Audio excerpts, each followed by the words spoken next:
اعوذ باللہ من الشیطان الرجیم بسم اللہ الرحمن الرحیم ومن الناس من يقول آمنا باللہ وبالیوم الآخر وما هم بمؤمنین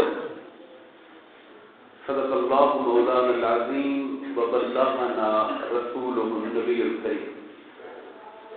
محترم و مکرم قابل قدر احترام سامعین احتشام، اللہ تبارک و تعالیٰ کے فضل و کرم اور آقا کریم علیہ الصلوۃ والسلام کے نعلین پاک کے تصدق سے سورہ البقرہ کی آیت نمبر 8 اور 9 کے حوالے سے ہم گفتگو کریں گے۔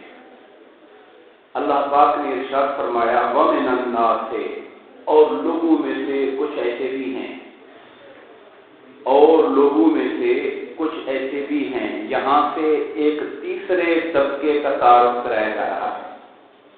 پہلا طبقہ ہم نے پڑھ لیا، وہ مومنین کاملین تھے جنہیں جب دعوت حق پیش کی گئی تو انہوں نے سچے دل کے ساتھ اسے قبول کیا، ظاہر و باطن کے ساتھ قبول کیا۔ دوسرا طبقہ وہ تھا جسے قرآن نے کافر کہا، یہ وہ طبقہ تھا جس نے کھلا انکار کیا۔ اب ایک تیسرے طبقے کا تعارف کرایا جا رہا ہے جس نے زبان سے تو اقرار کیا مگر دل سے انکار کیا۔ یہ اس اعتبار سے بڑا خطرناک طبقہ ہے، اس لیے کہ انہوں نے اپنے ایمان کے دعوے کو دھوکے کے ساتھ ملایا ہوا ہے۔ کہنے کو اقرار اسلام کا کرتے ہیں، مسلمانی کا دعویٰ کرتے ہیں، لیکن اپنے دل میں کفر کو چھپائے ہوئے ہوتے ہیں۔ اس لیے ان کی خطرناکی زیادہ ہے۔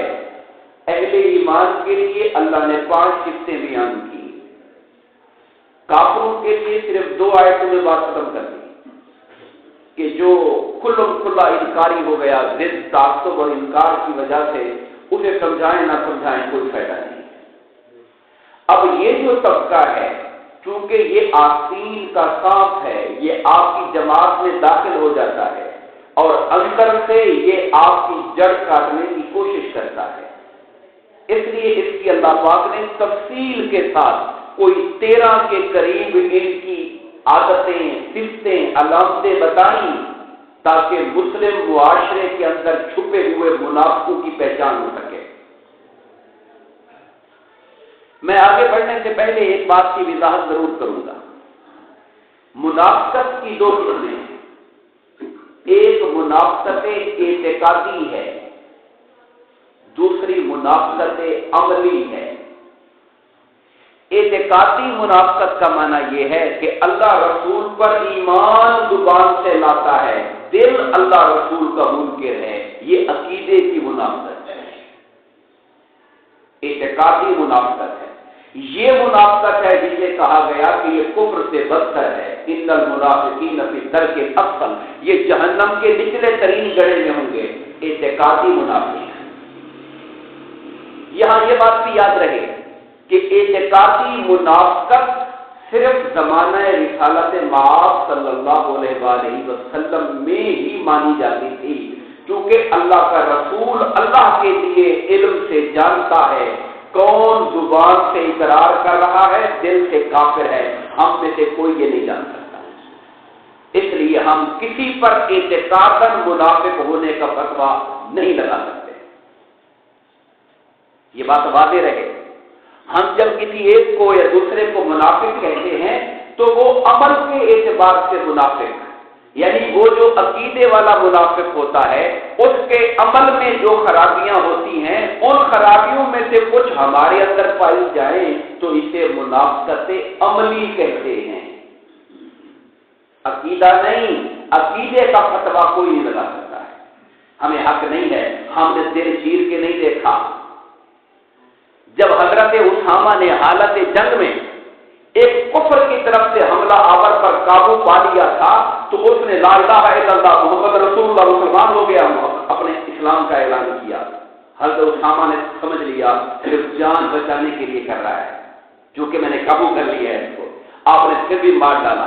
سرکار کو جب پتا چلا تو آقا نے فرمایا اسامہ تم نے اس کا کلمہ سننے کے بعد پھر اسے قتل کر دیا؟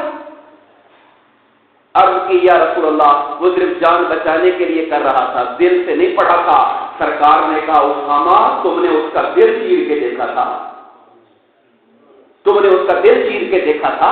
3 دفعہ حضور یہ جملہ کہتے رہے، تم نے اس کا دل چیر کے دیکھ لیا تھا۔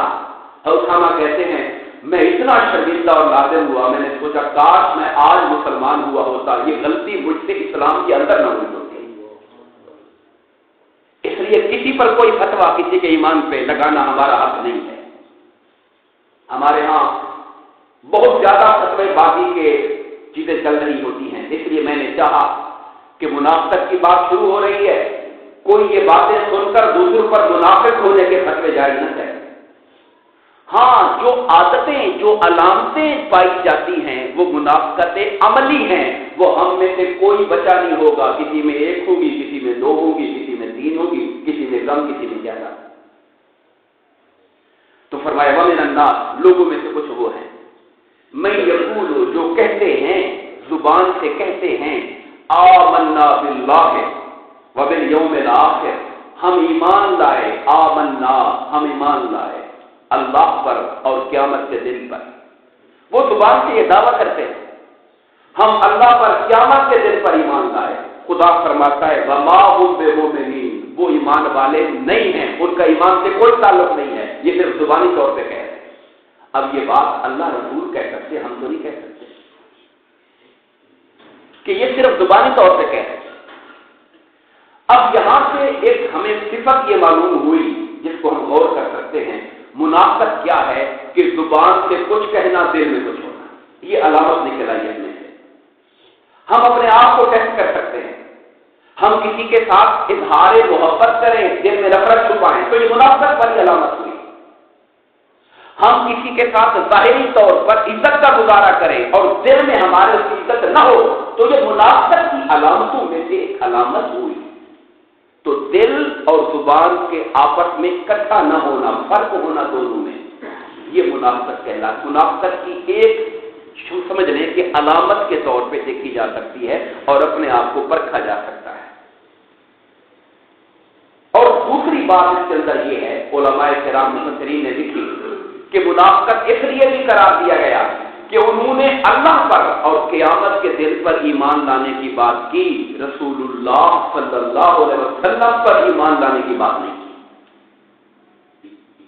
یہ بھی منافقت ہے کہ کوئی کہے میں خدا کو مانتا ہوں، قیامت کو مانتا ہوں، سب کچھ کو مانتا ہوں، مگر رسول اللہ نبی پاک صلی اللہ علیہ وسلم کی بات آئے تو وہاں سے کنی مار جائے، وہاں سے ہٹ جائے، نکل جائے وہاں سے، یہ بھی منافقت کی علامت ہے۔ قرآن واضح فرماتا ہے وَإِذَا قِيلَ لَهُمْ تَعَالَوْا إِلَىٰ مَا أَنزَلَ اللَّهُ وَإِلَى الرَّسُولِ جب ان سے کہا جاتا ہے لوگوں آؤ جو اللہ نے اتارا ہے اور رسول اللہ کی طرف آؤ، تو اللہ فرماتا ہے رَأَيْتَ الْمُنَافِقِينَ يَصُدُّونَ عَنْكَ صُدُودًا اے حبیبہ منافقوں کو دیکھیں گے میری طرف آنے سے نہیں بھاگتے، آپ کی بات آ جائے تو آپ سے منہ موڑ جاتے ہیں۔ جو میری طرف آئے اور آپ کی طرف نہ آئے وہی منافق ہوا کرتا ہے۔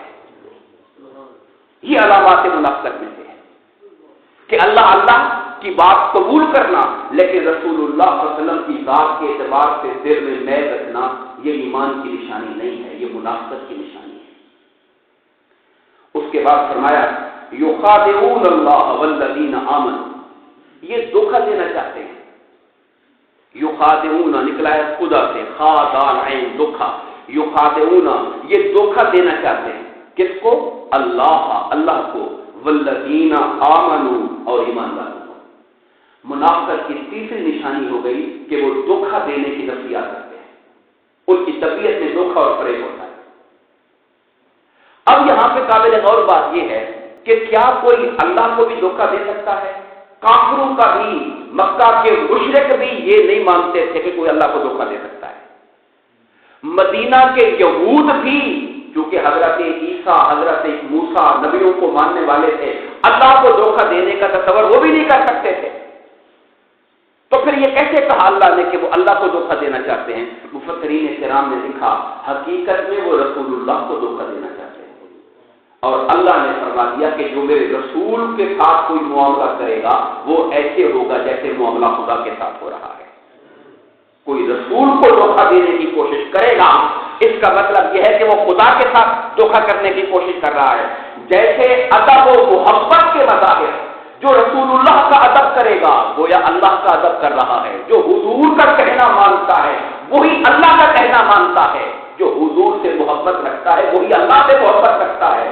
کوئی فرق اللہ نے نہیں رکھا ادب میں، محبت میں، اطاعت میں، چاہت میں، بلاوے میں، امر میں، نہیں میں۔ اسی طرح اگر کوئی معاذ اللہ بندہ حضور کا انکار کرتا ہے، حضور کی بے ادبی کرتا ہے، حضور کے ساتھ تکلیف دیتا ہے، تو خدا حضور کی عزت بڑھانے کے لیے فرماتا ہے یہ معاملہ ان کے ساتھ نہیں، یہ میرے ساتھ ہو رہا ہے۔ لوگوں نے بیعت حضور کے ہاتھ سے کی تھی صلح حدیبیہ میں، اللہ نے کہا ید اللہ فوق ایدیہم، ان کے ہاتھوں پہ اللہ کا ہاتھ آیا، اللہ حضور کے ہاتھ کو اللہ اب اپنا ہاتھ کرا دیتا ہے۔ ان الذین یبایعونک انما یبایعون اللہ، اے حبیب جو آپ کی بیعت کر رہا ہے وہ صرف آپ کی نہیں کر رہا، وہ اللہ کی بیعت کر رہا ہے۔ حضور سے معاملہ ایسے ہوتا ہے، حضور کا اللہ کا رشتہ ایسے ہے۔ وما رمیت اذ رمیت ولکن اللہ رما، وہ جو آپ دشمن پہ کنکریاں پھینک رہے تھے وہ آپ نہیں پھینک رہے تھے، وہ اللہ پھینک رہا تھا۔ خدا حضور کے پھینکنے کو بھی اپنا پھینکنا کرا دیتا ہے۔ یہ جو رشتہ ہے اللہ اور حضور سے ادب اور محبت میں ان کو ایک جاننا، یہ ایمان کی نشانی ہے، اور فرق کرنا منافقت کہلاتا ہے۔ فرمایا وما یشعرون، مگر انہیں اس کا شعور نہیں ہے۔ وہ جو منافق لوگ ہیں وہ سمجھتے ہیں کہ ہم بڑی چالاکی کر رہے ہیں، ہمارے اندر کفر ہے، ہم نے کافروں کے ساتھ یارانے، ہمارے ابو جہل سے بھی تعلقات، ہمارے یہودی سرداروں سے بھی تعلقات، ان کے ساتھ بھی ہماری یاری چل رہی ہے، ان کو بھی ہم نے چکر ڈالا ہوا ہے کہ ہم تمہارے ساتھ ہیں، ہمارا کام بڑا زبردست چل رہا ہے، ادھر سے بھی فائدے ادھر سے بھی فائدے۔ خدا فرماتا نہیں یہ بے شعور لوگ ہیں۔ منافقت کب تک چلے گی؟ کچھ عرصے بعد یہاں منافقت کھل جائے گی، مسلمانوں کی نظروں میں بھی ذلیل ہو جائیں گے، اور قیامت کے دن جہنم کا عذاب تو ہوگا ہی ہوگا ان کو۔ اس لیے یہ کوئی نفع کا سودا نہیں کر رہے، یہ گھاٹے کا سودا کر رہے ہیں۔ ہم انہی کلمات سے اکتفا کرتے ہیں۔ اگر ان صفات کو دیکھیں تو تین باتیں آ گئی ہمارے سامنے۔ نمبر ایک یہ آئی کہ دل اور زبان کا آپس میں ایک نہ ہونا، یہ منافقت کی نشانی۔ دوسری بات ہمارے سامنے آئی اللہ پر اور قیامت پر ایمان کی بات کرنا، رسول اللہ کی بات نہ کرنا، ان پر ایمان کے حوالے سے پیچھے ہٹ جانا، یہ دوسری علامت بتائی گئی۔ اور تیسری بتائی گئی کہ وہ دھوکہ دینے کی کوشش کرتے ہیں، فریب، یہ جو ہے دھوکہ فریب، یہ بھی ایمان کی علامت نہیں، منافقت کی علامت ہے۔ دعا فرمائیں اللہ تبارک و تعالی ہم سب کو ہر طرح کی منافقانہ علامتوں سے بچنے کی توفیق عطا فرمائے، آمین۔ وما علینا الا البلاغ۔